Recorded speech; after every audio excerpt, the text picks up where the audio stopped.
जय हिंद साथियों। आज शुरुआत करते हैं दैनिक जागरण न्यूज़पेपर का एनालिसिस करना। आज तारीख है 10 अक्टूबर 2022 और आज का दिन है सोमवार। तो हम विस्तृत विश्लेषण करने से पूर्व एक बार देख लेते कि आज हम किन खबरों को देखने वाले हैं। तो हम सबसे पहली खबर देखेंगे GS1 और GS3 से संबंधित है, जिसमें हम यहाँ पर देखने का प्रयास करेंगे कि पश्चिमी विक्षोभ क्या होता है, भारतीय अर्थव्यवस्था पर जो नुकसान हुआ फसल का उससे क्या प्रभाव पड़ेगा, उसको देखने का प्रयास करेंगे। उसके बाद हम देखेंगे GS3 संरक्षण से संबंधित खबर को देखेंगे कि असोला घाटी वन्यजीव अभ्यारण्य कहाँ पर अवस्थित है। यहाँ पर जिन अभ्यारण्यों का बात की गई है, जिसमें बांधवगढ़ है, दाचीगम है, सरिस्का टाइगर रिजर्व है, अचनकमार टाइगर रिजर्व है, तो इन सबको हम मैप में देखने का प्रयास करेंगे। फिर यहीं पर हम बॉम्बे नेचुरल हिस्ट्री सोसाइटी को देखने का प्रयास करेंगे कि क्या है इसके काम। फिर हमारी अगली खबर रहेगी अंतर्राष्ट्रीय संबंधों के लिहाज से। तो यहाँ पर हम देखने का प्रयास करेंगे, हम यहाँ पर EU का मैप देखेंगे, यूरोप का मैप देखेंगे। उसके बाद देखेंगे कि यूरोप की जो ग्लोबल गेटवे योजना है वो क्या है। यहाँ पर हम फ्रांस को देखने का प्रयास करेंगे, हिंद प्रशांत क्षेत्र को देखने का प्रयास करेंगे और फ्रांस के जो राजदूत है उन्होंने क्या कहा भारत को लेकर उसको देखेंगे। फिर हम अगली खबर देखेंगे GS3 कंजर्वेशन से संबंधित। तो यहाँ पर हम प्रोजेक्ट टाइगर को देखने का प्रयास करेंगे, चीता के बारे में देखेंगे, और प्रोजेक्ट डॉल्फिन है उसको देखने का प्रयास करेंगे कि वो क्या है। मुद्दा आपका में आप स्वयं पढ़ने का प्रयास कीजिएगा, जिसमें रेडियो कर आगे तो इसे GS2 GS3 दोनों से जोड़कर देख सकते हैं। तो इसे आप स्वयं पढ़ने का प्रयास कीजिएगा कि किस तरह से जो फ्रीबीज कल्चर है वो देश की अर्थव्यवस्था को प्रभावित करता है, किस तरह से इसका रोल राज्य व्यवस्था में संबंधित है, चुनाव से संबंधित है। तो इसे आप स्वयं पढ़ने का प्रयास कीजिएगा। चिप निर्माण से संबंधित चुनौतियों का समाधान, तो इसे भी आप स्वयं पढ़ने का प्रयास कीजिएगा। जिस तरह इंडियन इकोनॉमी से संबंधित है कि जो चिप है उसका इस्तेमाल कहाँ होता है, क्यों जरूरी हमारे लिए चिप का निर्माण करना, तो इससे संबंधित चुनौती क्या उनको देखिएगा। और भारत ने चिप निर्माण को बढ़ावा देने के लिए क्या प्रयास किए हैं। उसके बाद देखते हैं अगली न्यूज़। फिर हम ईरान की मैप का एनालिसिस करेंगे। परमाणु परीक्षण पर प्रतिबंध संधि के प्रावधान प्रभावी हुए तो 1963 में आज ही ब्रिटेन, अमेरिका, सोवियत संघ के बीच सीमित परमाणु परीक्षण प्रतिबंध संधि यानी LTBT प्रभावी हुई थी। उसके तहत हवा में, अंतरिक्ष में और पानी के नीचे परमाणु हथियारों के परीक्षण पर रोक लगाई गई थी। 4 अक्टूबर को तीनों राष्ट्रों ने इस संधि पर हस्ताक्षर किए थे। ये तो हमें बस एक छोटी सी जानकारी लेनी थी। उसके बाद हम देखते कि हम आज किन खबरों को देखेंगे। तो हम ईरान की मैप का एनालिसिस करेंगे। उसके बाद हम देखने का प्रयास करेंगे कि सेक्टर वाइज जो GDP में कंट्रीब्यूशन है उसको देखने का प्रयास करेंगे। उसके बाद देखेंगे वर्कर्स को कि किन किन सेक्टरों में कितने वर्कर्स लगे हुए हैं। फिर हम सेक्टर को देखने का प्रयास करेंगे कि इकोनॉमी के कौन से सेक्टर्स होते हैं। फिर हम यहीं पर जो पावर्टी ट्रैप है उसको समझने का प्रयास करेंगे। फिर हम देखेंगे कि जो क्रॉप इंश्योरेंस है वो क्या होता है उसको देखेंगे। फिर हम पश्चिमी विक्षोभ को समझने का प्रयास करेंगे, पश्चिमी विक्षोभ का महत्व क्या है, ये कैसे बनता है उसको देखेंगे। फिर कुछ इमेज के थ्रू इसको समझने का प्रयास करेंगे। फिर कुछ GIF फाइल से समझने का प्रयास करेंगे कि किस तरह से पश्चिमी विक्षोभ भारतीय उपमहाद्वीप की तरफ मुँह करता है। फिर एक अन्य इमेज के थ्रू फिर समझने का प्रयास करेंगे कि किस तरह से देशों से होते हुए भारत में इंटर करता है। उसके बाद एक अन्य मैप के थ्रू इसको समझने का प्रयास करेंगे। फिर हम देखेंगे BRI के बारे में देखने का प्रयास करेंगे। फिर BRI को मैप में देखेंगे, यानी जो चाइना की बेल्ट एंड इनिशिएटिव जो परियोजना उसको देखने का प्रयास करेंगे कि क्या है, इसके तहत क्या कार्य किए जा रहे हैं और इसके बारे में कुछ जानकारी को देखेंगे। फिर हम देखेंगे कि असोला बाटी वाइल्ड लाइफ सेंचुरी कहाँ पर अवस्थित है उसको देखेंगे। फिर हम देखेंगे कि जो बॉम्बे नेचुरल हिस्ट्री सोसाइटी है उसकी मिशन क्या है, विजन क्या है, उसकी सिग्निफिकेंस क्या, महत्व क्या है, उसको देखने का प्रयास करेंगे। फिर हमने जिन जिनका बात की थी, जिसमें हमने दाचिंगम नेशनल पार्क की बात की, तो उसको हम देखने का प्रयास करेंगे कहाँ पर अवस्थित है। उसके बाद मध्य प्रदेश में देखेंगे कि बांधवगढ़ नेशनल पार्क कहाँ पर अवस्थित है उसको देखेंगे। फिर उसके बाद देखेंगे कि जो अचानकमार जो वाइल्ड लाइफ है उसको देखने का प्रयास करेंगे कि वो कहाँ पर अवस्थित है। उसके बाद देखेंगे कि अचानकमार वाइल्ड लाइफ सेंचुरी है उसकी लोकेशन को देखने का प्रयास करेंगे कि किस तरह से वो अवस्थित है। फिर हम राजस्थान में देखेंगे, जिसमें हम सरिस्का को देखेंगे, केलावदेव को देखेंगे, रणथंभौर को देखेंगे। यहाँ पर हम इन जो नेशनल पार्क है इनको देखने का प्रयास करेंगे। फिर हम मध्य प्रदेश में जो संजय गांधी नेशनल पार्क है उसको देखेंगे और अन्य कौन से नेशनल पार्क है महाराष्ट्र के उसको देखने का प्रयास करेंगे। फिर हम तमिलनाडु में देखेंगे कि तमिलनाडु में इंदिरा गांधी कहाँ है, मुद्दुमलाई नेशनल पार्क कहाँ अवस्थित है, उनको देखने का प्रयास करेंगे। फिर हम देखने का प्रयास करेंगे कि जो टाइगर प्रोजेक्ट है वो क्या है उसको देखने का प्रयास करेंगे। फिर हम डॉल्फिन को देखेंगे। फिर जो डॉल्फिन प्रोजेक्ट है वो क्या है उसको देखेंगे, फिर हम चीता को देखेंगे, फिर चीता से संबंधित कुछ फैक्ट्स को देखने का प्रयास करेंगे कि आईयूसीएन की जो रेट लिस्ट है उसमें इसको कहाँ पर रखा गया है। फिर हम यूरोप की मैप को देखने का प्रयास करेंगे, यूरोप की मैप में हम फ्रांस को लोकेट करने का प्रयास करेंगे कि इसकी सीमा किससे लगती है। फिर फ्रांस का हम पर्टिकुलरली मैप लेके देखने का प्रयास करेंगे। फिर हम इंडो पैसिफिक क्षेत्र को देखेंगे। उसके बाद देखेंगे कि जो यू ने जो प्लान अनाउंस किया है जिसमें चाइना की जो बी आ रही है जिससे बेल्ट एंड रोड इनिशिएटिव उसको काउंटर करने के लिए जो प्रोजेक्ट लाया जा रहा है उसको देखने का प्रयास करेंगे कि क्या है ग्लोबल गेटवे स्कीम्स उसको देखेंगे।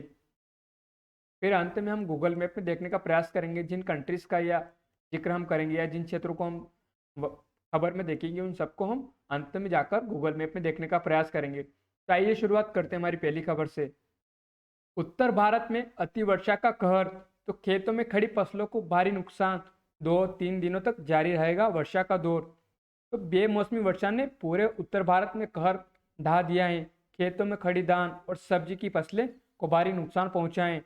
दिल्ली, यूपी, उत्तराखंड, राजस्थान, मध्य प्रदेश के कई इलाकों में वर्षा के कारण जनजीवन अस्त व्यस्त हो गया है, कई जगह विद्युत आपूर्ति प्रभावित हुई है।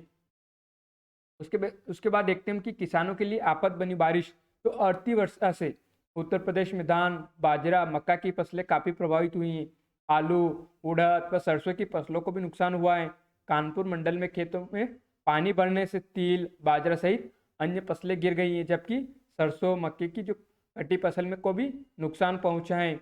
मध्य प्रदेश में गुरुवार को से शनिवार तक हुई वर्षा के कारण खरीफ फसलों को नुकसान पहुंचा है। यह स्थिति सोयाबीन और सब्जियों को भी है।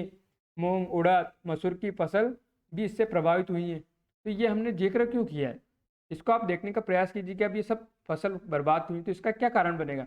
अब ये तो हो गया जो हो गया, अब इसके परिणाम को देखिए कि इसका परिणाम क्या पड़ेगा भारतीय अर्थव्यवस्था पर। अब देखते हैं कि इसके कारण क्या थे। तो पश्चिमी विक्षोभ की सक्रियता से वर्षा की वजह उत्तराखंड, यूपी, पश्चिमी मध्य प्रदेश, पूर्वी राजस्थान में हो रही वर्षा की वजह पश्चिमी विक्षोभ की सक्रियता है, यानी जो वेस्टर्न डिस्टर्बेंस है उसकी क्या है सक्रियता है, जो निचले स्तर पर पूर्व दिशा से चल रही हवा के साथ मध्य और ऊपरी वायुमंडल में हवा के दबाव के कारण बना है। पूर्व से आ रही हवा नमी के लिए जिम्मेदार है जो वर्षा का कारण बनती है।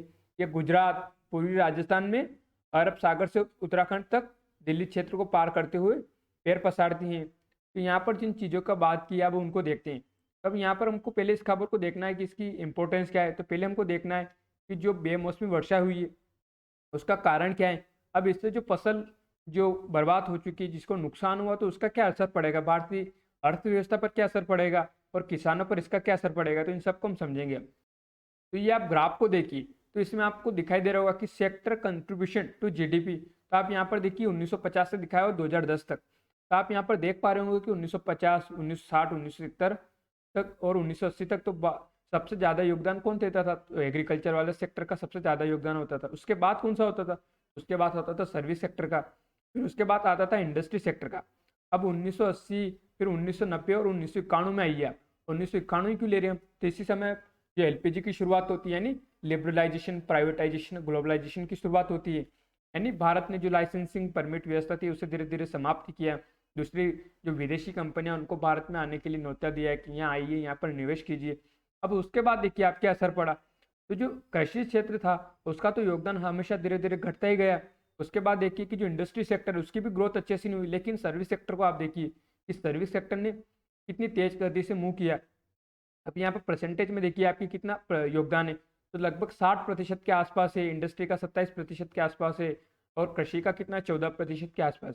अब ये ग्राफ में यहाँ पर दिखा दिया कि कंट्रीब्यूशन क्या है।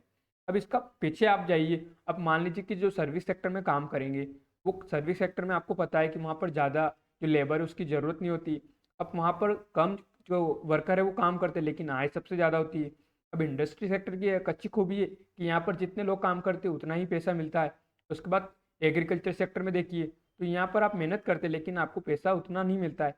अब यहाँ पर जो योगदान घट रहा है, अब इसका क्या असर पड़ेगा। अब ये तो यहाँ पर हमने देख लिया कि एग्रीकल्चर का हिस्सा घट रहा है। अब इसी को हम जोड़ेंगे कि अभी जो क्रॉप है, जो बेमौसमी वर्षा हुई है, पहले तो कृषि सेक्टर का जो योगदान है वो कम है, और दूसरा है कि इसमें सब लगभग भारत की 60% के आसपास जो वर्कर्स है, यानी जो श्रमिक है, किसान है, वो लगे हुए हैं। अब उनको सोचिए आप कि पहले तो योगदान कम था और दूसरा है कि बेमौसमी वर्षा होने से उनकी जो स्थिति है, आर्थिक स्थिति, उस पर क्या असर पड़ेगा। अब आप एक अन्य इमेज को देखिए, तो यहाँ पर दिखा हुआ कि वर्कर्स इन डिफरेंट सेक्टर, तो इन मिलियंस, तो यहाँ पर देखिए सेक्टर दिया हुआ, प्राइमरी सेकेंडरी टर्शरी सेक्टर दिया हुआ।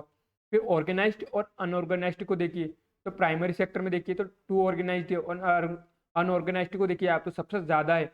अब प्राइमरी सेक्टर को भी हम समझेंगे, लेकिन उससे पहले आप इसको समझिए। फिर सेकेंडरी सेक्टर में देखिए तो बहुत कम है। फिर उसके बाद देखिए टर्सरी सेक्टर में, तो आपको कुछ आंकड़ा पता चल रहा होगा। यहाँ पे आप यहाँ पर अनऑर्गेनाइज दिखा हुआ कितना प्रतिशत है, तो टोटल 93% के आसपास दिखाया हुआ और ऑर्गेनाइज के आसपास 7% के आसपास दिखाया हुआ। तो इन आंकड़ों पे आप मत जाइए, लेकिन मैं बात जो कहना चाह रहा हूँ आप उसको समझिए, क्योंकि ये जो आंकड़े हैं वो चेंज होते रहते हैं। अब इसी को आप इससे जोड़िए कि जो हमने प्राइमरी सेक्टर की बात की, सेकेंडरी सेक्टर की बात की, टर्सरी सेक्टर की बात, तो प्राइमरी सेक्टर में क्या आ गया, तो एग्रीकल्चर आ गया, दुग्ध उत्पादन आ गया है, फिशिंग आ गया है, मत्स्य पालन, फॉरेस्ट्री यानी जो वन से संबंधित गतिविधियां हैं। उसके बाद सेकेंडरी सेक्टर को देखिए, तो इसमें आप देख पा रहे होंगे मैन्युफैक्चरिंग इंडस्ट्री आ गई। यहाँ पर कार को दिखा हुआ है, यहाँ पर शर्ट है, यहाँ पर फर्नीचर है, यहाँ पर जो फास्ट मूविंग कंज्यूमर गुड्स हो गए हैं। फिर टर्सरी सेक्टर में आइए, तो टर्सरी सेक्टर में आप देख पा रहे होंगे सर्विस सेक्टर आ गई है। अब यहाँ पर देखिए एक डॉक्टर को दिखाया हुआ है, यहाँ पर एक शिक्षक को दिखाया हुआ है, यहाँ पर आप देखिए परिवहन क्षेत्र को दिखाया हुआ है। अब यहाँ पर इन पिक्चर से समझने का प्रयास कीजिए। अब मैं आपको क्या बताना चाह रहा था कि जैसे ये एग्रीकल्चर सेक्टर है, अब यहाँ पर सबसे ज़्यादा लोग काम कर रहे हैं। दूसरा है कि जीडीपी में भी कम योगदान है। अब ये बेमौसमी वर्षा होने से क्या होगा कि इनकी फसल बर्बाद हुई। अब इससे क्या होगा कि अब इनकी लो इनकम हो जाएगी। इनकम तो फिर भी बहुत कम हो जाएगी, क्यों? क्योंकि अब फसल ही नहीं रहेगी, उत्पादन नहीं होगा, तो पैसे कहाँ से आएगा? क्योंकि किसानों के पास जो मेन जरिया क्या है, आय का स्रोत क्या है, तो सबसे मेन वही है कि कृषि है। अब कृषि में ही इस तरह की घटना घटी, उससे क्या होगा कि अब लो सेविंग होगी। अब ये लो सेविंग क्यों बोला, लो इनकम क्यों बोला? क्योंकि अब यहाँ पर आप इमेज को देखिए, तो यहाँ पर अभी एग्रीकल्चर सेक्टर प्रभावित हुआ है। तो अब कोई किसान है कि डेयरी सेक्टर भी कर रहा होगा, कोई फिशिंग भी कर रहा होगा, कोई फॉरेस्ट्री भी कर रहा होगा। तब उससे क्या होगा कि उसकी लो इनकम हो जाएगी, क्योंकि अगर एग्रीकल्चर सेक्टर भी होता तो शायद उसकी इनकम बढ़ सकती थी। अब लो सेविंग होगी, उसके बाद क्या होगा कि जब सेविंग कम है तो आप इन्वेस्टमेंट कम करोगे, इन्वेस्टमेंट कम है तो आपके क्या होगा कि आपकी जो इकोनॉमिक ग्रोथ है यानी आर्थिक वृद्धि है वो भी कम होगी। तो ये एक तरह से साइकिल चलेगा। अब ये तो हमने ग्रोथ पे देखा, अब डेवलपमेंट पे देखिए इसका विकास पे क्या असर पड़ेगा। तब लो इनकम हुई तो इसका असर क्या पड़ेगा कि आपकी जो एजुकेशन है वो उसका लेवल भी कमजोर रहेगा, आपका हेल्थ केयर भी कम रहेगा। उसके बाद अब इनका क्या असर पड़ेगा, जब लो लेवल ऑफ एजुकेशन है, low level of health care है, तो इससे असर पड़ेगा उसकी ह्यूमन कैपिटल पे, यानी मानव जो संसाधन है उस पर असर पड़ेगा। उससे क्या असर पड़ेगा, तो उससे उसकी प्रोडक्टिविटी पर असर पड़ेगा, यानी उत्पादकता पर असर पड़ेगा। अभी लो प्रोडक्टिविटी रहने से क्या होगा कि उसकी इनकम है फिर वो लो हो जाएगी। तो इस तरह से जो पावर्टी ट्रैप है, अब इसको हमको जोड़ के देखना है कि किस तरह से। अब यहाँ पर तो केवल एक घटना दी हुई है कि बेमौसमी वर्षा होने से जो उत्तर भारत के क्षेत्रों में फसल बर्बाद हुई है, तब उसको हमको जोड़ना है कि किस तरह से वो इकोनॉमी को प्रभावित कर रही है। दूसरा है कि किसानों को किस तरह से प्रभावित कर रही है। अब इसके लिए अब क्या किया जा सकता था, तो इसका एक ही समाधान हो सकता था कि क्रॉप इंश्योरेंस है वो की जाए। तो इसमें क्या होता है कि किसानों को जो आपदाएं रहती है उससे बचाने की जो नीति है बनाई जाती है। तो प्रधानमंत्री फसल बीमा योजना इसी के एक उदाहरण है कि जिसमें किसानों को जो आपदाएं आती है उससे किस तरह से बचाया जा सके। तो इसमें क्या क्या कवर किया जाता है, इसमें ओलावृष्टि को लीजिए, भूस्खलन को लीजिए, बारिश को लीजिए कि बेमौसमी बारिश होना, जिसमें बुआई है, रोपण है, अंकुरण से संबंधित कोई जोखिम होना, खड़ी फसलों को नुकसान होना, कटाई के बाद की फसल को नुकसान होना। तभी हमने देखा ही कि किस तरह से मध्य प्रदेश में भी जो सोयाबीन का सीजन था कट चुकी थी, लेकिन खेतों में उसको रखा था काटने के लिए, लेकिन बारिश हो गई जिसकी वजह से वो फसल खराब हो गई। तो इन सबको कवर किया था गया था इसमें प्रधानमंत्री फसल बीमा योजना में। तब ये हमने देख लिया इसके प्रभाव को। अब समझते हैं कि जो कारण है बेमौसमी वर्षा का, तो वो क्या था, तो वो पश्चिमी विक्षोभ था। तो अब देखते हैं कि जो वेस्टर्न डिस्टर्बेंस है वो क्या है। तो पश्चिमी विक्षोभ भूमध्य सागरीय क्षेत्र में उत्पन्न होने वाला एक अतिरिक्त उष्णकटिबंधीय तूफान यानी एक्स्ट्रा ट्रॉपिक स्टॉर्म है। यह विक्षोभ भारतीय उपमहाद्वीप के उत्तरी भागों में अचानक सर्दियों की बारिश लाता है। यह पूर्व में बांग्लादेश के उत्तरी भागों और दक्षिणी पूर्वी नेपाल तक फैला हुआ है। यह एक गैर मानसून वर्षा पैटर्न है और यह पछुआ पवनों यानी जो वेस्टर्न हवाओं द्वारा संचालित होता है। सर्दियों के मौसम में पश्चिमी विक्षोभ काफी मजबूत होता है। अब ये तो हमने बात कर ली कि ये होता क्या है। अब इसका महत्व क्या है, तो पश्चिमी विक्षोभ रबी की फसलों के लिए विकास के लिए महत्वपूर्ण होता है, जिसमें मुख्य क्या है, तो मुख्य फसल है गेहूं है। अब ये बनता कैसे उसको देख लीजिए। तो पश्चिमी विक्षोभ भूमध्य सागरीय क्षेत्र में उत्पन्न होते हैं। यूक्रेन और उसके पड़ोस पर एक उच्च दबाव का क्षेत्र समेकित हो जाता है, यानी एक हाई प्रेशर का निर्माण होता है। इस समेकन के परिणाम स्वरूप ध्रुवीय क्षेत्रों से ठंडी हवा का प्रवेश उच्च नमी व गर्म हवा वाले क्षेत्रों की ओर होता है। यह ऊपरी वायुमंडल में साइक्लोजेनेसिस के लिए अनुकूल परिस्थितियों का निर्माण करता है, जिससे पूर्व की ओर बढ़ने वाले अतिरिक्त उष्णकटिबंधीय अवसाद यानी एक्स्ट्रा ट्रॉपिकल डिप्रेशन का निर्माण होता है। यह विक्षोभ भारतीय उपमहाद्वीप की ओर 12 मीटर प्रति सेकंड की गति से यात्रा करता है, जब तक कि हिमालय इसे रोक नहीं देता। इसके बाद यह डिप्रेशन तेजी से कमजोर होता है, और जो अपने साथ नमी लाता है उसकी वजह से यहाँ पर बादल बनते हैं और बारिश होने लग जाती है। तो यहाँ पर देखिए कि कहाँ से इसका निर्माण हो रहा था। तो हम बात करते हैं भूमध्य सागर से। अभी यहाँ से चलता है, अब यहाँ से चलेगा तो इसको नमी कहाँ से मिलेगी, क्योंकि सबसे जरूरी है कि बारिश होनी है, तो बारिश के लिए पानी चाहिए, तो पानी कहाँ से आएगा। तो ये भूमध्य सागर से उठाता है, इधर ब्लैक सी से उठाता है, इधर कैस्पियन सागर से उठाता हुआ, फिर ये धीरे धीरे मध्य पूर्व से होता हुआ, ईरान से होता हुआ, अफगानिस्तान से होता हुआ, पाकिस्तान से होता हुआ जो भारतीय उपमहाद्वीप है उसमें वर्षा करता है। अब ये चलने की दिशा क्या है, तो इधर हाई प्रेशर होता है, इधर लो प्रेशर होता है, इसलिए इसकी दिशा इस साइड होती है। अब आप एक अन्य इमेज से समझने का प्रयास कीजिए कि ये भूमध्य सागर हो गया, ये ब्लैक सी हो गया, और ये कैस्पियन सागर हो गया। तो आप देखिए कि यहाँ से किस तरह से जो वेस्टर्न डिस्टर्बेंस है वो भारतीय उपमहाद्वीपों की तरफ बढ़ रहा है। यहाँ से देखिए आपकी मध्य पूर्व से होता हुआ, ईरान से, अफगानिस्तान से होता हुआ, पाकिस्तान से होता हुआ भारत में इंटर करता है, और जब सामने उसके हिमालय आता है तो उसको आगे बढ़ने की जगह नहीं मिलती, जिसकी वजह से क्या होता है कि वहीं पर वो कंडेंसेशन होने लगता है, यानी बादल बनने लगते हैं। फिर बादल बनने लगते हैं तो वहाँ पर बारिश कर देता है। इसलिए आपने जो क्षेत्रों का नाम सुना होगा तो ये ज़्यादातर आपको उत्तर भारत के क्षेत्र ही दिखाई दे रहे होंगे। तो इसकी वजह ही वही है कि ऊपर उत्तरी क्षेत्र में हिमालय आ जाता है, इस वजह से।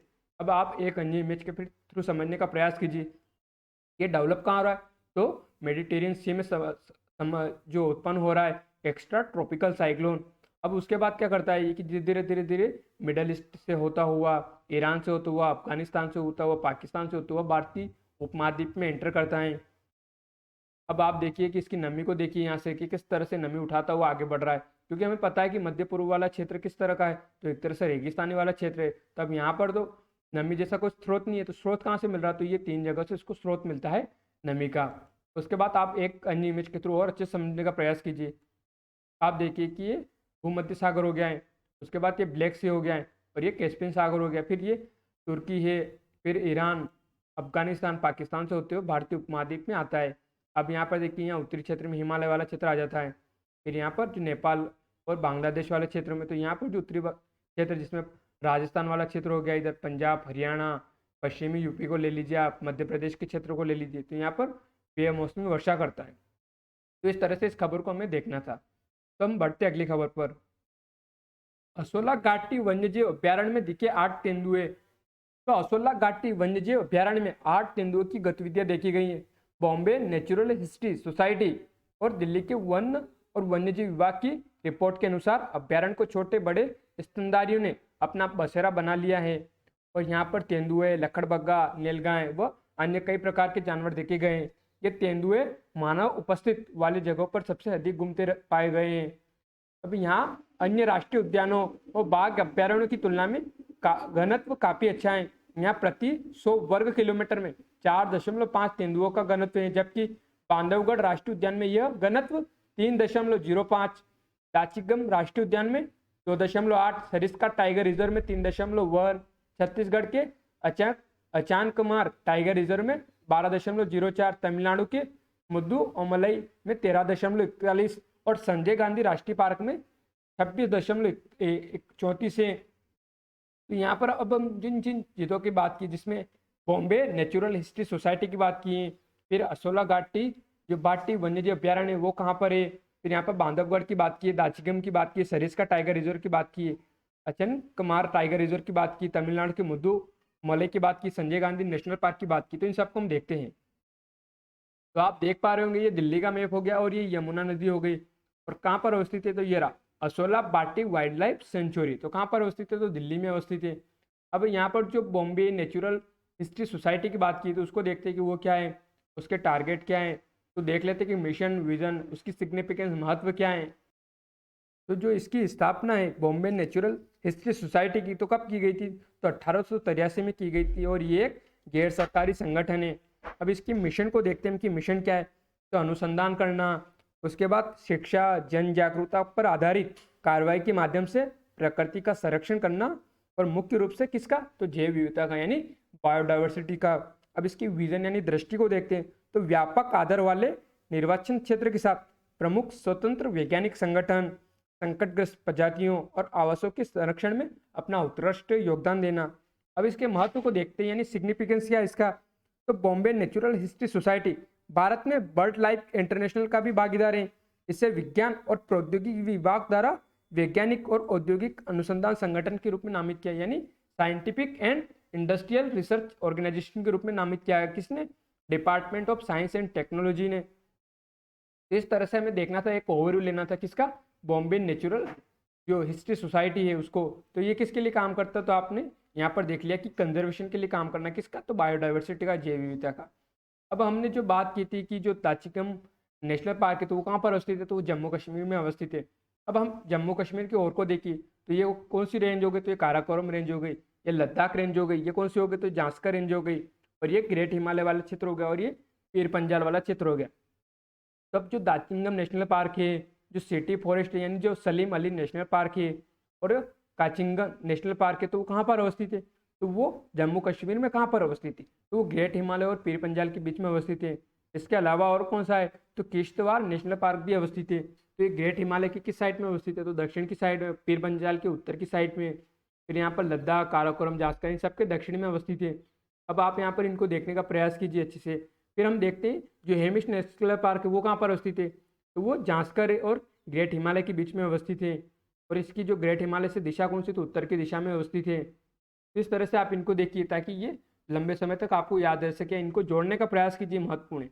अब आप इसको अगर किश्तवाड़ नेशनल पार्क को जम्मू कश्मीर में ऐसे देखेंगे हाँ कि जम्मू कश्मीर में, तो आपको लंबे समय तक याद नहीं रहेगा, लेकिन आप इनको लिंक कीजिए कि लद्दाख की किस दिशा में अवस्थित है, पीर पंजाल की किस दिशा में अवस्थित है, यहाँ से कौन सी जो रिवर से होकर निकल रही है, किस रिवर के किनारे अवस्थित है, यहाँ पर किन चीज़ों को रखा गया है। फिर हम देखते हैं कि जो मध्य प्रदेश है, मध्य प्रदेश में जो नेशनल पार्क की हमने बात की थी, बांधवगढ़ नेशनल पार्क की, तो वो कहाँ पर अवस्थित है, तो आप देखिए कि जो अभी कुछ दिनों पहले चर्चा में था तो क्या था, तो कुन्नू नेशनल पार्क था। उसके बाद देखिए कि माधव नेशनल पार्क हो गया, ये पन्ना नेशनल पार्क हो गया है, और ये विंध्याचल रेंज हो गई है, विंध्या रेंज। उसके बाद कौन सी हो गई, तो सतपुड़ा रेंज हो गई। अब सतपुड़ा रेंज पर कौन सा अवस्थित है, तो सतपुड़ा नेशनल पार्क अवस्थित है, ये नर्मदा सन वैली हो गई है, ये अरावली रेंज हो गई है। अब अरावली रेंज के किस दिशा में अवस्थित है बांधवगढ़ नेशनल पार्क, तो ये पूर्व की दिशा में अवस्थित है। संजय नेशनल पार्क की किस दिशा में अवस्थित है, तो पश्चिम की दिशा में अवस्थित है। सतपुड़ा रेंज की किस साइड में, तो उत्तर की साइड में। ये पौसिल नेशनल पार्क हो गया, ये मैकाल हो गई है। उसके बाद आप और देखने का प्रयास कीजिए कि किस दिशा में अवस्थित है, यहाँ पर किन चीज़ों को रखा गया है।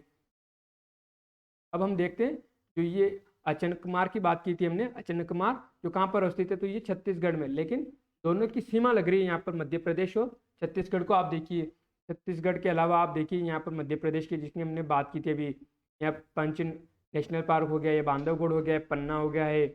उसके बाद रातापानी को देखिए, संजय दुबरी को देखिए आप ये। उसके बाद सिमली पोल को, फिर सात कोशिया को देखिए। तो ये अपना मेन जो उद्देश्य था वो किसको देखना था, तो वो इसको देखना था अचनकमार जो नेशनल वाइल्ड लाइफ सेंचुरी उसको। अब इसमें देखिए आप, ये फिर जूम करके दिखाओ, ये मध्य प्रदेश हो गया या छत्तीसगढ़ वाला मैप होगा, तो इसमें देखिए कि दोनों की सीमाओं पर आ रहा है एक तरह से, तो अचनकमार वाइल्ड लाइफ सेंचुरी। अब हम देखते हैं कि जो राजस्थान में सरिस्का की बात की थी तो उसको देखते हैं, तो ये राजस्थान का मैप हो गया। अब इसमें आप देखिए कि ये अरावली रेंज हो गई। अब अरावली रेंज के पश्चिम की साइड कौन से नेशनल पार्क का अस्तित्व, तो डेजर्ट नेशनल पार्क का अस्तित्व है। इसकी मेन सिटी जोधपुर हो गई, एक बीकानेर हो गया है।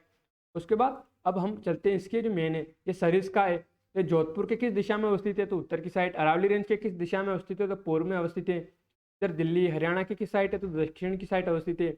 इधर केवलादेव को देखिए तो ये गंगपुर हो गई, और ये भरतपुर सिटी हो गई है, तो यहाँ पर केवलादेव नेशनल पार्क अवस्थित है। उसके बाद देखिए रणथंबोर, तो ये सवाई माधोपुर है। उसके बाद ये कौन सी नदी जा रही है, तो चंबल नदी जा रही है। चंबल नदी की किस दिशा में अवस्थित है, तो इसको आप देखिए कि ये पश्चिम की दिशा में अवस्थित है। सवाई माधोपुर में हमने देखा, देखिए दरहा को देखिए तो ये कोटा हो गया, और ये भीलवाड़ा क्षेत्र वाला क्षेत्र हो गया जहाँ पर ये जो नेशनल पार्क है वो अवस्थित है। ये अजमेर वाला क्षेत्र हो गया, ये भीलवाड़ा हमने देख लिया। अब आप यहाँ पर एक काम कर सकते हैं कि जो ये नेशनल पार्क है किस नदी के किनारे अवस्थित है उसे देखिए, तो ये चंबल नदी हो गई। और इसे आप पता करने का प्रयास कीजिए कि ये जो रणथंबोर है ये किस नदी के किनारे अवस्थित है, ये कौन सी नदी है। तो इनको आप देखिए कि महाई, लूनी, बनास नदी वो कहाँ पर अवस्थित है, उनको आप मिलान करने का प्रयास कीजिए ताकि आपको और लंबे समय तक ये चीज़ याद रहे। अब उसके बाद हम महाराष्ट्र में देखते हैं कि संजय गांधी नेशनल पार्क कहाँ स्थित है। तो आप महाराष्ट्र को देखने का प्रयास कीजिए पहले तो इसके ऊपर कि ये कौन सी दिखाई हुई है। तो ये सतपुड़ा रेंज को दिखाई हुई, ये वाला कौन सा हो गया, तो पश्चिमी घाट हो गया है। उसके बाद आप देख पा रहे होंगे कि यहाँ पर ज़्यादातर क्षेत्र आपको जो पहाड़ी क्षेत्रों में दिखाया हुआ है, तो ये आपको ध्यान होना चाहिए कि ये कौन कौन सी पहाड़ियाँ क्षेत्र है। अब यहाँ पर आप देखिए गोदावरी, कृष्णा, तुंगभद्रा इन नदियों को देखिए। ये कर्नाटक वाला क्षेत्र हो गया, ये गोवा वाला, इस साइड गोवा वाला हो गया, ये आंध्र प्रदेश हो गया, और ये छत्तीसगढ़ वाला क्षेत्र हो गया। अब जो संजय गांधी नेशनल पार्क है, तो वो कहाँ पर अवस्थित है, तो वो जो मुंबई है उसके उत्तर में अवस्थित है। इसकी सीमा किससे लग रही है, इधर तो इधर अरब सागर से लग रही है। किस घाट पर अवस्थित है, तो पश्चिमी घाट पर अवस्थित है। तो जैसा कि हमें पता है कि इधर बायोडाइवर्सिटी हॉटस्पॉट भी, यानी जो जैव है, यानी जैव विविधता बहुत प्रचुर मात्रा में पाई जाती है। उसके बाद देखिए चंदोली नेशनल पार्क है, तो संजय गांधी नेशनल पार्क की साइड में, तो दक्षिण की साइड में संजय गांधी नेशनल पार्क के जो पूर्व में कौन सा हो गया, तो ताडोबा नेशनल पार्क हो गया, फिर नावगांव नेशनल पार्क हो गया, फिर ये पंच, तो ये किसका हो गया, तो ये दोनों की सीमा पे आ जाते हैं एक तरह से। इधर मध्य प्रदेश हो गया और इधर महाराष्ट्र हो गया है, क्योंकि इनकी सीमा कोई फिक्स निर्धारित कर नहीं सकते आप, क्योंकि अब जैव तो जो जैव है वो तो घूमता रहेगा, उसको थोड़ी पता है कि मध्य प्रदेश की सीमा और ये महाराष्ट्र की सीमा है। उसके बाद आप और देखने का प्रयास कीजिए, तो ये घुघुमल नेशनल पार्क हो गया है। तो इस तरह से आप देखिए और इनको लिंक करने का प्रयास कीजिए कि कौन सी नदी निकल रही है यहाँ से, किस नदी के किनारे अवस्थित है। उसके बाद हम चलते तमिलनाडु में, तो तमिलनाडु में किसकी बात की थी हमने, तो मुदुमलाई नेशनल पार्क की बात की थी। तो आप पहले तो देखिए कि जो पहाड़ी क्षेत्र दिखाए, तो ये कौन कौन सा क्षेत्र हो गया, तो नीलगिरी वाला हो गया, कार्डेमम हो गया, इलायची, ये पहाड़ियाँ वाली क्षेत्र हो गया है। और नीलगिरी क्या काम करी, तो पूर्वी और पश्चिमी घाट को जो श्रृंखला है उसको जोड़ने का प्रयास काम करती है। उसके बाद देखिए कि ये तमिलनाडु हो गया, तमिलनाडु में ये पुडुचेरी हो गया। ये कौन सी नदी है, तो कावेरी नदी है। अब कावेरी के बाद अब चेन्नई चलिए, तो चेन्नई के उत्तर में कौन सा नेशनल पार्क है, तो गुंडे नेशनल पार्क हो गया है। उसके बाद आप देखिए मुदुमलाई नेशनल पार्क कहाँ अवस्थित है, तो ये तीनों मतलब सीमा पर अवस्थित हो जाता है। इधर कर्नाटक हो गया है, इधर तमिलनाडु हो जाता है, इधर केरला हो जाता है। उसके बाद देखिए ये मुरुक्ची नेशनल पार्क हो गया, ये इंदिरा गांधी नेशनल पार्क भी क्या, जिसे अन्नामलाई नेशनल पार्क भी कहते हैं। ये केरला वाला क्षेत्र हो गया, ये तमिलनाडु, ये gulf of Mannar marine national park हो गया है। तो इस तरह से आप देखिए इनको और लिंक करने का प्रयास कीजिए कि कौन सी क्षेत्र में है, कौन सी पहाड़ियों में, किस इनकी सीमाओं के बीच में अवस्थित हो जाता है, यहाँ से कौन सी नदी निकल रही है। इस तरह से हमें ये खबर देखनी थी। तो बढ़ते हैं अगली खबर पर। भारत को यूरोपीय संघ के 300 अरब यूरो के फंड का एक हिस्सा मिल सकता है। तो GS2 अंतर्राष्ट्रीय संबंध से जोड़ सकते हैं, अफेक्टिंग इंडियाज इंटरेस्ट। तो फ्रांस के जो राजदूत थे उन्होंने कहा कि रक्षा निर्माण के क्षेत्र में फ्रांस भारत का सबसे बेहतरीन साझेदार होना चाहता है, इसलिए उसके साथ अपनी सर्वश्रेष्ठ तकनीकों और उपकरणों को साझा विश्वास के साथ विकसित करना चाहता है। उन्होंने कहा कि EU यानी यूरोपीय संघ की ग्लोबल गेटवे योजना के तहत घोषित 300 अरब यूरो के फंड का एक हिस्सा भारत को प्राप्त हो सकता है, जिसका उद्देश्य भारत प्रशांत क्षेत्र में कनेक्टिविटी का विस्तार कर सकता है। पिछले साल दिसंबर में घोषित कनेक्टिविटी परियोजना के लिए बड़े पैमाने पर वैश्विक निवेश योजना को चीन की महत्वाकांक्षी बेल्ट एंड रोड पहल के काउंटर के रूप में देखा जा रहा है। किसको, जो ये ग्लोबल गेटवे योजना की बात कर रहे हैं। फ्रांसीसी राजदूत ने कहा कि इस परियोजना के लिए कुल फंडिंग 300 अरब यूरो है। किस योजना की बात करें, तो ग्लोबल गेटवे योजना की बात कर रहे हैं। मुझे विश्वास है कि हिंद प्रशांत और भारत को इसका एक हिस्सा मिल सकता है। हिंद प्रशांत क्षेत्र में चीन की बढ़ती दृढ़ता पर उन्होंने कहा कि पेरिस टकराव नहीं चाहता, लेकिन क्षेत्र के लिए भारत और फ्रांस के बीच रणनीतिक समानता को उजागर करते हुए कुशल होना पसंद करता है। उन्होंने कहा कि हिंद प्रशांत में चीन की बढ़ती सैन्य ताकत पर वैश्विक चिंताएं बढ़ रही है और भारत उन प्रमुख शक्तियों में से एक है जो इस क्षेत्र में सभी हितधारकों के लिए कानून का शासन और समृद्धि सुनिश्चित करने पर जोर दे रहा है। हिंद प्रशांत क्षेत्र के सामने विभिन्न चुनौतियां हैं। तो इन्होंने कहा फ्रांस के राजदूत ने कि चीनी मॉडल का विकल्प प्रदान करने की आवश्यकता है। हम हिंद प्रशांत की निवासी शक्ति हैं और हमारे पास इस क्षेत्र में करीबी 20 लाख फ्रांसीसी नागरिक और सैनिक हैं। और यहाँ पर इन्होंने फ्रांस और भारत के संबंधों की बात की है कि समुद्री सुरक्षा पर भारत के साथ मिलकर काम करेंगे। हम संयुक्त गश्त करते हैं, खुफिया जानकारी साझा करते हैं। हम चीनी मॉडल का विकल्प भी उपलब्ध कराने की जरूरत है और क्षेत्र के विकास करना चाहते हैं। किसका, तो इंडो पैसिफिक का। और हम उसे स्थायी, हरित और पारदर्शी तरीके से विकसित होना चाहते हैं। और हम कनेक्टिविटी, स्वास्थ्य, जलवायु मुद्दे पर भी मिलकर काम कर रहे हैं। हम भारत के साथ इस दिशा में और अधिक काम करना चाहते हैं। उन्होंने कहा कि यूरोपीय संघ ने पिछले साल हिंद प्रशांत रणनीति अपनाई थी और इस पैकेट में जो ग्लोबल गेटवे नाम की एक पहल है जो कनेक्टिविटी प्रोजेक्ट के लिए फंडिंग की पहल है। तो ये देख लिया हमने कि जो ग्लोबल गेटवे योजना है वो किसके लिए, तो वो एक तरह से कनेक्टिविटी प्रोजेक्ट है। किस तरह का कनेक्टिविटी, तो इंफ्रास्ट्रक्चर हो सकता था, डिजिटल हो सकता था, या जलवायु परिवर्तन से संबंधित हो सकता था। अब यहाँ पर जिन चीज़ों की बात की, तो पहले किसकी बात की, एक यूरोपियन यूनियन की बात की, एक फ्रांस और भारत के संबंधों की बात की, एक बेल्ट एंड रोड इनिशिएटिव की बात की, और एक हिंद प्रशांत क्षेत्र की बात की। तो इनको देखते हैं ये कहाँ है, ये आप देख पा रहे होंगे, ये किसका मैप हो गया, तो ये यूरोप का मैप हो गया।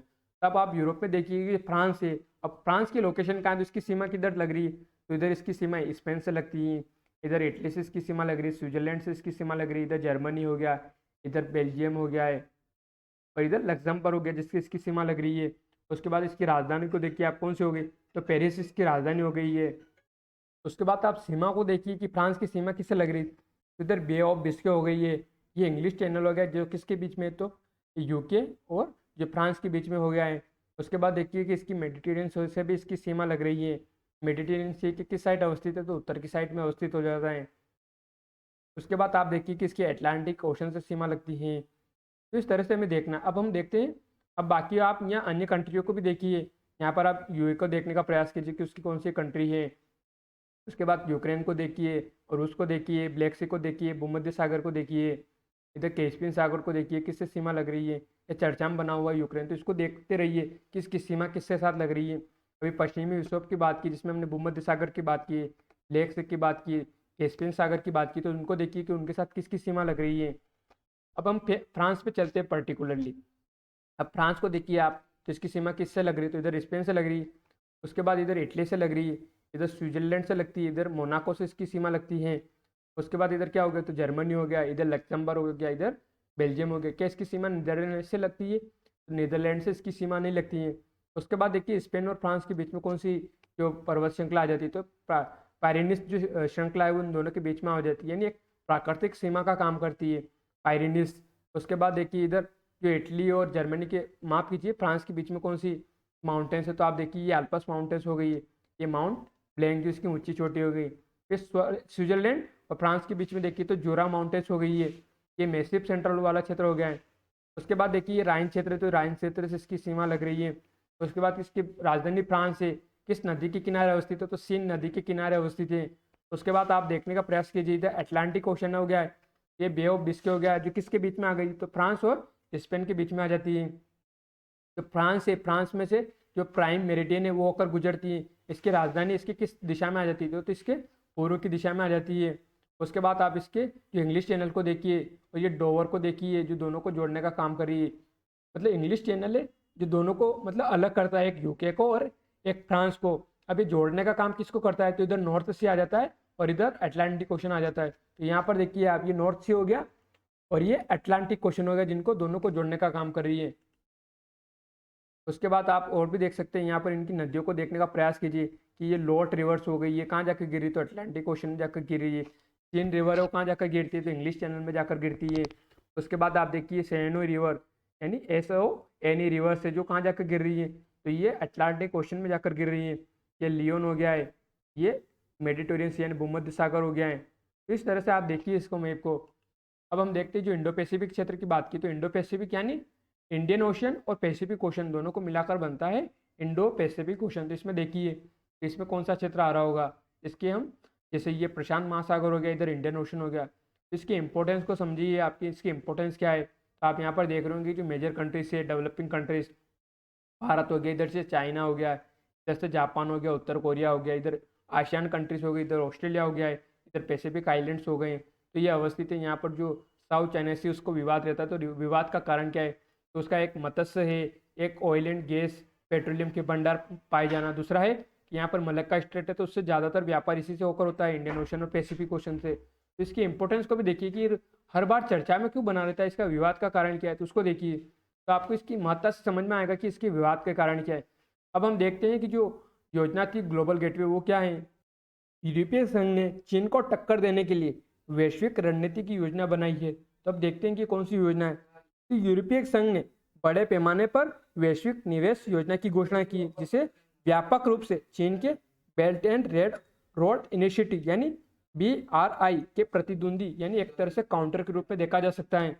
अब यहाँ पर दिखाओ कि यूरोपीय आयोग के अध्यक्ष उर्सुला वान डेर लियन ने बुनियादी ढांचे यानी जो बेसिक इंफ्रास्ट्रक्चर है उसके लिए, उसके बाद बोला है कि डिजिटल और जलवायु परियोजनाओं में 2027 तक दुनिया भर में 300 बिलियन यूरो निवेश करने के लिए यूरोपीय संघ की जो ग्लोबल गेटवे योजना का अनावरण किया यानी शुरुआत की है। तो ये समझना है हमें कि जो ग्लोबल गेटवे योजना है वो क्या है, तो इसका मेन मोटिव क्या है, तो बीआरआई को काउंटर करना है। अब इसके लिए क्या किया जाएगा, तो 2027 तक जो इंफ्रास्ट्रक्चर क्षेत्र है, जो डिजिटल क्षेत्र है, जो क्लाइमेट प्रोजेक्ट्स है, उनमें निवेश करना वर्ल्ड वाइड। तो ये हमने देखना है कि जो मेन इसका उद्देश्य वो क्या है।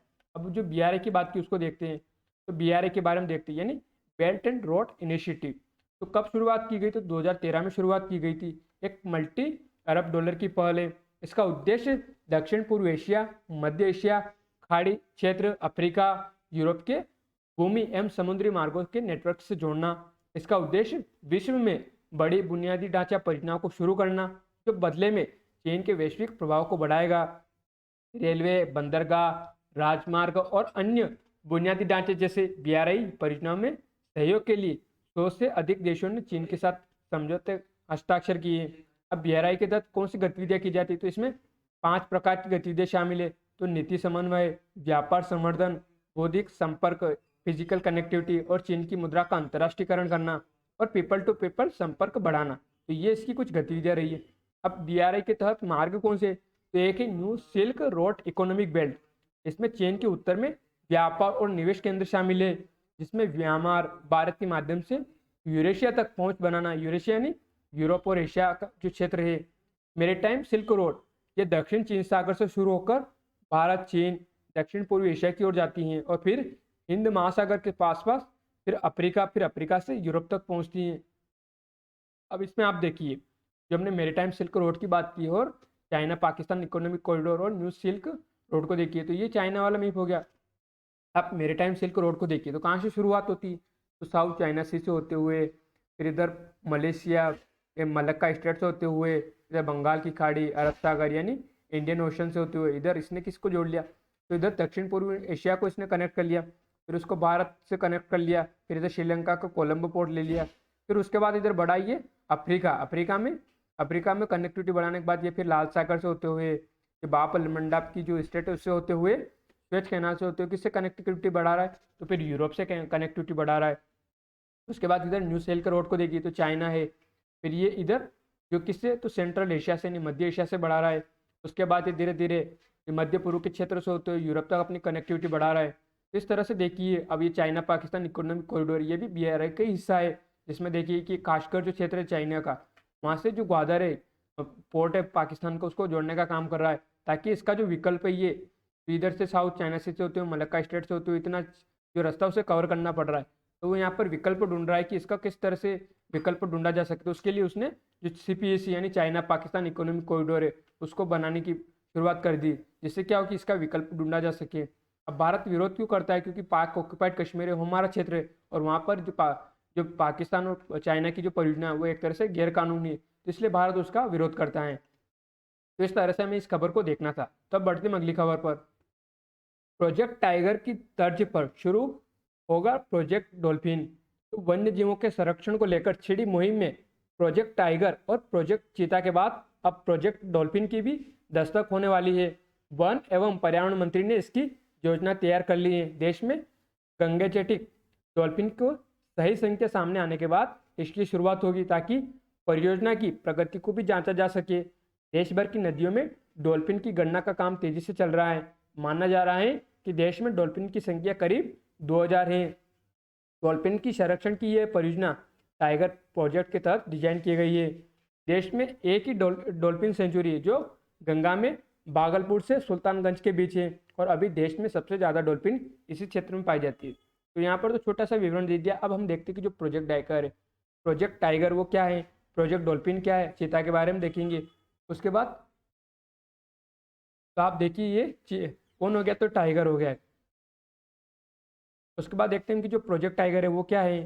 तो प्रोजेक्ट टाइगर तो 1973 में बंगाल टाइगर्स की रक्षा के लिए भारत में शुरू किया गया एक वन्यजीव संरक्षण आंदोलन है। इस परियोजना का उद्देश्य पूरे भारत में विभिन्न क्षेत्रों की विशेष रूप से संगठित यानी जो गठित बाघ अभ्यारण्य है उनमें बाघ संरक्षण को बढ़ावा देना है। तो ये इसका मेन उद्देश्य है। तो हमें मेन यहाँ दो चीज़ें देखनी है।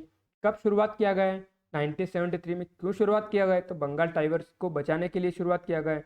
इसका उद्देश्य क्या है कि जो टाइगर रिजर्व से वहाँ पर जो बाघ है उनको किस तरह से संरक्षण दिया जा सके, उनके अनुकूल वातावरण बनाया जा सके, वहाँ पर जो मानवीय हस्तक्षेप है उसको कम किया जा सके। उसके बाद आप इसको देखिए, तो ये कौन है, तो ये डॉल्फिन है। इसको देखने का प्रयास कीजिए आप। अब हम देखते हैं कि जो प्रोजेक्ट डॉल्फिन है वो क्या है, तो ये डॉल्फिन हो गया। अब डॉल्फिन का देखते हैं कि नदी और समुद्री डॉल्फिन दोनों पर ध्यान केंद्रित करने के लिए जो परियोजना है वो लाई जाने वाली है 10 सालों के लिए। ये विविधता को मजबूत करने, रोजगार के अवसर पैदा करने, पर्यटन को आकर्षित करने का भी लक्ष्य रखा जाएगा इसमें। उसके बाद है बांधों और बैराजों द्वारा हत्या, आवासों का विखंडन, अंधाधुंध मछली पकड़ने से गंगा नदी में डॉल्फिन की आबादी जो 10,000 से घटकर अब कितनी हो गई, तो वो 2000 के करीब रह गई है। उसके बाद है गंगा नदी डॉल्फिन मीठे पानी की डॉल्फिन की एक प्रजाति है। मुख्य रूप से भारत, बांग्लादेश, नेपाल में जो गंगा और ब्रह्मपुत्र नदियां और उनकी सहायक नदियों में पाई जाती हैं। अब यहाँ दिखाओ कि भारत में ये डॉल्फिन असम में, बिहार में, झारखंड में, मध्य प्रदेश में, राजस्थान, यूपी और पश्चिमी बंगाल में जो गहरी नदियाँ हैं उनमें देखी जा सकती है।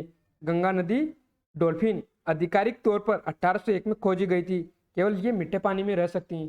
तो इस तरह से मैं जो डॉल्फिन प्रोजेक्ट है उसको देखना था कि वो क्या है, इसका एम क्या रखा गया है, कि किस तरह से जो समुद्री नदियों में जो डॉल्फिन है उसको संरक्षण किया जा सके।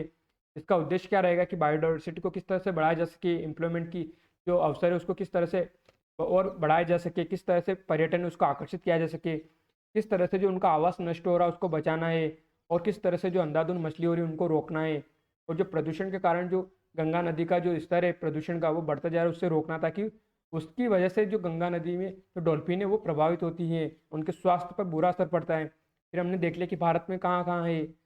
और उसके बाद हम देखते हैं जो चीता है उसके बारे में देखते हैं, उसके फैक्ट्स के बारे में देखने का प्रयास करते हैं। तो ये आप देखने का प्रयास कीजिए। तो ये कौन हो गया, तो ये चीता हो गया है। अब देखते हैं कि चीता के बारे में कुछ फैक्ट्स को देखने का प्रयास करते हैं। तो ये बिल्ली की सबसे पुरानी प्रजाति है। अब इसकी आयुसीन रेड लिस्ट ने इसको किस तरह का स्टेटस दिया हुआ, तो ये वल्नरेबल स्पेसिस में आता है। आयुसीन की जो रेड लिस्ट है उसमें। फिर Asiatic cheetah and the north west African cheetah are critically endangered वाले क्षेत्र में आता है। Cheetah have lost 90% of their global habitat. They are now live in 9% of the historical range. तो ये हमें एक छोटी सी जानकारी देखते थे चीता के बारे में कि आयुसीन की रेड लिस्ट में इसकी कौन सी स्थिति है, और जो एशियाटिक चीते जो अफ्रीका में जो चीते हैं उनकी क्या स्थिति है। तो क्रिटिकली एंडेंजर्ड में रखा गया है, 90% उनका आवास नष्ट हो चुका है। अब लगभग जो ऐतिहासिक रेंज में जो 9% क्षेत्र वहीं पर अभी ये स्थित है। तो इस तरह से इस खबर को हमें देखना था। अब बढ़ते हैं अगली खबर पर। ईरान में स्टेट टीवी हैक कर फ्लैश की लपटों से गिरी खामनेई की तस्वीर। तो ईरान में हिजाब के विरोध में आंदोलन और उग्र होता जा रहा है। बौखलाए सुरक्षा बलों ने शनिवार को 2 प्रदर्शनकारियों को गोली मारकर हत्या कर दी। इस बीच शनिवार शाम हैकरों ने ईरान की स्टेट टीवी को 15 सेकंड के लिए उस समय हैक कर लिया जब ईरान के सर्वोच्च नेता अयातुल्लाह खामनेई ने का फुटेज चल रहा था। अब यहाँ पर जो ईरान की बात की तो उसको देखते हैं हम। तो ये ईरान का मैप हो गया। तो ईरान की सीमा को देखिए, तो इधर पाकिस्तान से इसकी सीमा लग रही है, इधर अफगानिस्तान से इसकी सीमा लग रही है, तुर्कमेनिस्तान से सीमा लग रही है, अजरबैजान, आर्मेनिया और टर्की से इसकी सीमा लग रही है, इधर इराक से सीमा लगती है, कुवैत से इसकी सीमा नहीं लगती है। फिर ये पर्शियन गल्फ हो गया, ये गल्फ ऑफ ओमान हो गई, इनसे इसकी सीमा लगती है। इन दोनों के बीच में कौन सी संधि हो गई, तो स्टेट ऑफ हार्मुज हो जाती है। किसको अलग करती है, तो ओमान और ईरान को अलग करने का काम करती है। उसके बाद आप देखिए कि इसमें कौन सी माउंटेन्स हो गई, तो ये उत्तर की साइड कौन सी माउंटेन्स है, तो एल्ब्रुस माउंटेन्स हो गई जो कश्मीर से इसकी सीमा लगती है। उसके बाद देखिए जाग्रोस माउंटेन्स हो गई है।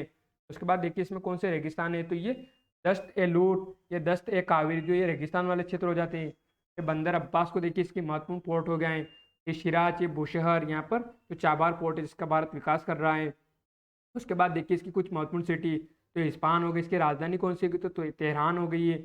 इसमें कौन सी महत्वपूर्ण झील है, तो ये लेक उर्मिया झील इसमें अवस्थित है। ये टेब्रिज क्षेत्र हो गया है, तो इसमें इसकी महत्वपूर्ण सिटीज़ है। तो इस तरह से हमें इसकी मैप को देखना था, क्योंकि श्याम बना हुआ था। इसमें आप नदी को देखिए, तो ये करुण रिवर जो इससे होकर निकलती है और पर्शियन गल्फ में जाकर गिर जाती है। तो इस तरह से आप इसकी मैप को देखिए। तो हमारा जो विश्लेषण है वो तो यही समाप्त होता है। अब हमने जिन सिटियों की बात की ये जिन देशों की हमने बात की हम उनको गूगल मैप में देखते हैं। तो ये हमारा प्यारा भारत हो गया। अभी हमने जिसका जिक्र किया ईरान का, तो पहले उसी को देख लेते वो कहाँ पर अवस्थित है। तो ये अरब का सागर हो गया, फिर ये ओमान की खाड़ी हो गई, फिर ये फारस की खाड़ी हो गई, और ये स्टेट ऑफ हार्मुज हो गई, जो किसको जोड़ने का काम कर रही है, तो इन दोनों वाटर बॉडीज को जोड़ने का काम कर रही है स्टेट ऑफ हार्मुज, जो पर्शियन की खाड़ी यानी फारस की खाड़ी और ओमान की खाड़ी को जोड़ रही है। उसके बाद आप ईरान को देखिए, उसकी सीमा किससे लग रही है, इधर पाकिस्तान से, अफगानिस्तान से, तुर्कमेनिस्तान से, ये कैस्पियन सी से इसकी सीमा लगती है, अजरबैजान से, इधर आर्मीनिया से इसकी सीमा लगती है। उसके बाद देखिए इधर टर्की से इसकी सीमा लग रही है, इधर इराक से इसकी सीमा लगती है, लेकिन कुवैत से इसकी सीमा नहीं लगती क्योंकि बीच में इराक आ जाता है। उसके बाद आप देखिए लेक उर्मिया झील हो गई जो इसके बीच में अवस्थित है। उसके बाद आप देखिए यहाँ पर जो करुणा रिवर से होकर निकलती इससे, जो पर्शियन गल्फ में जाकर गिर जाती है। उसके बाद देखिए इस्पान शहर हो गया है, इसकी राजधानी क्या हो गई है, तो इसकी राजधानी को देखिए तेहरान हो गई है। उसके बाद देखिए शिराज, और ये ग्वादर पोर्ट, और यहीं पर जो चाबार पोर्ट है वो अवस्थित है जिसका भारत निर्माण कर रहा है। ये बंदर अब्बास जिसका महत्वपूर्ण पोर्ट हो गया है। ये शिराज इस्फहान। तो इस तरह से आप देखिए इसको, और किससे इसकी सीमा लगती है, और इसमें कौन सी महत्वपूर्ण सिटीज़ है। अब हम चलते हैं फ्रांस पर।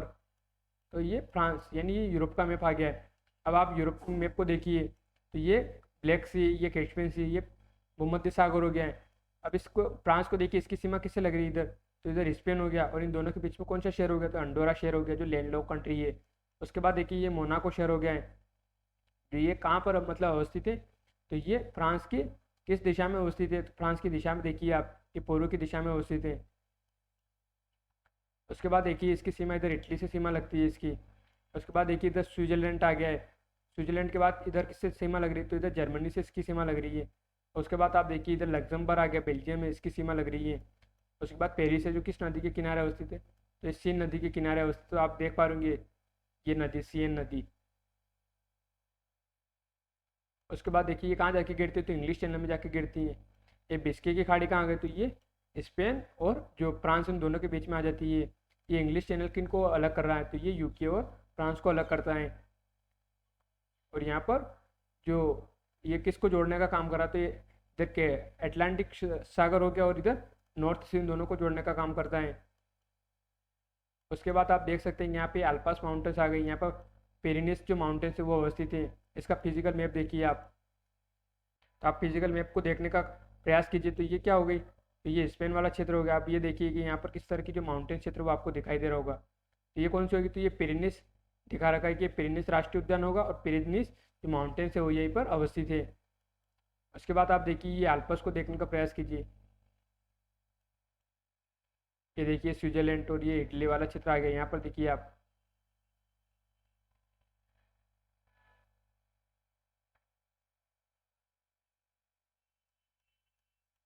उसके बाद ये देखिए बेल्जियम, लक्समबर्ग। अब राइन नदी की हमने बात की, तो राइन नदी को भी देखिए आप, ये राइन नदी होकर निकल रही है। ये कहाँ जाके गिरती है, तो इधर नॉर्थ सी में जाकर गिरती है। इसकी सीमा को देखिए कहाँ से होकर जा रही है, कहाँ किन देशों से होकर निकलती है, ये नीदरलैंड, फिर ये नॉर्थ सी में जाकर गिरती है। उसके बाद इसकी जो राजधानी की हम बात कर रहे थे, तो राजधानी को देखिए आप, ये सीन नदी हो गई है। अब आपको दिख रहा होगा अच्छे से ये।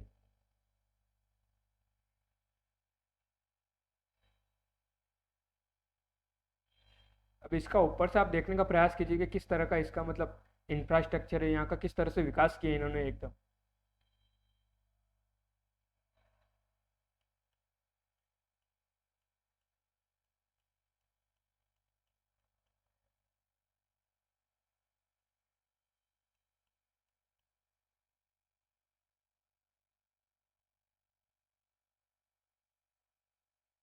अब आप देख पा रहे होंगे कि किस तरह का मतलब गूगल जो मैप है वो दिखाई दे रहा है इसका।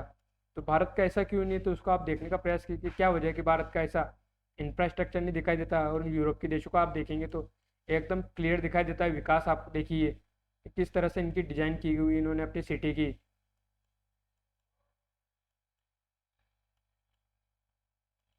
अब 3D में आप देखने का प्रयास कीजिए।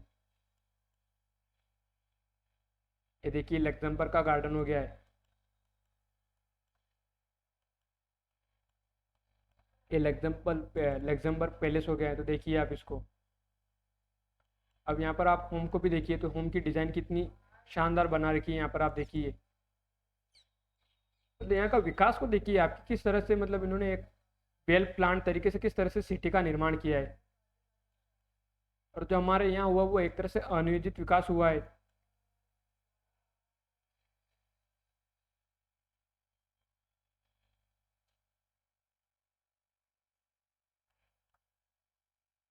अब ये देखिए आप सीन नदी,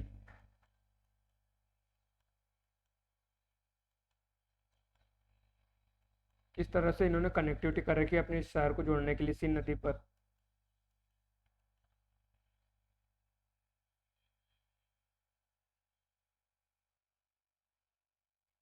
तो इस तरह से आप देखिए इसको, फ्रांस को। अब मैं आपको भारत का दिखाता हूँ एक आधी सिटी। अब आप दिल्ली को देखिए, दिल्ली का ऊपर से देखने का व्यू कीजिए कि किस तरह का दिखता है दिल्ली।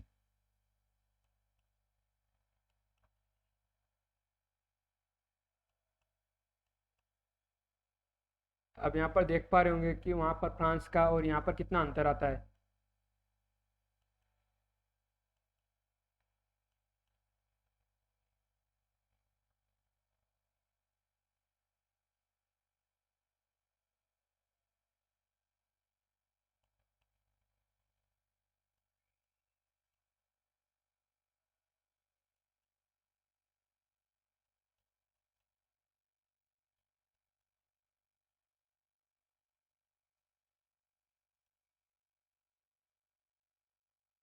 ये आप देखने का प्रयास कीजिए, दोनों में अंतर कीजिए आप, फ्रांस के वहाँ पर और यहाँ पर अंतर करने का प्रयास कीजिए।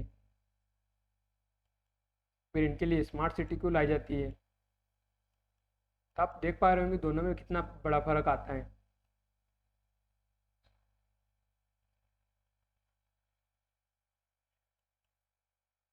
अब हम इंडो पैसिफिक क्षेत्र को देखते हैं। तो इंडो पैसिफिक क्षेत्र को आप देखने का प्रयास कीजिए। ये प्रशांत महासागर हो गया, और ये जो इंडियन ओशन है वो हो गया है। तो आप देखने का प्रयास कीजिए यहाँ पर कि इसकी इंपॉर्टेंस को आप देखिए, यहाँ से आप खुद अंदाज़ा लगाने का प्रयास कीजिए। यहाँ पर आप कंट्रीज़ को देखिए, डेवलप्ड कंट्रीज़ को। यहाँ पर आप जो उपभोक्ता यानी जनसंख्या है उसको देखने का प्रयास कीजिए।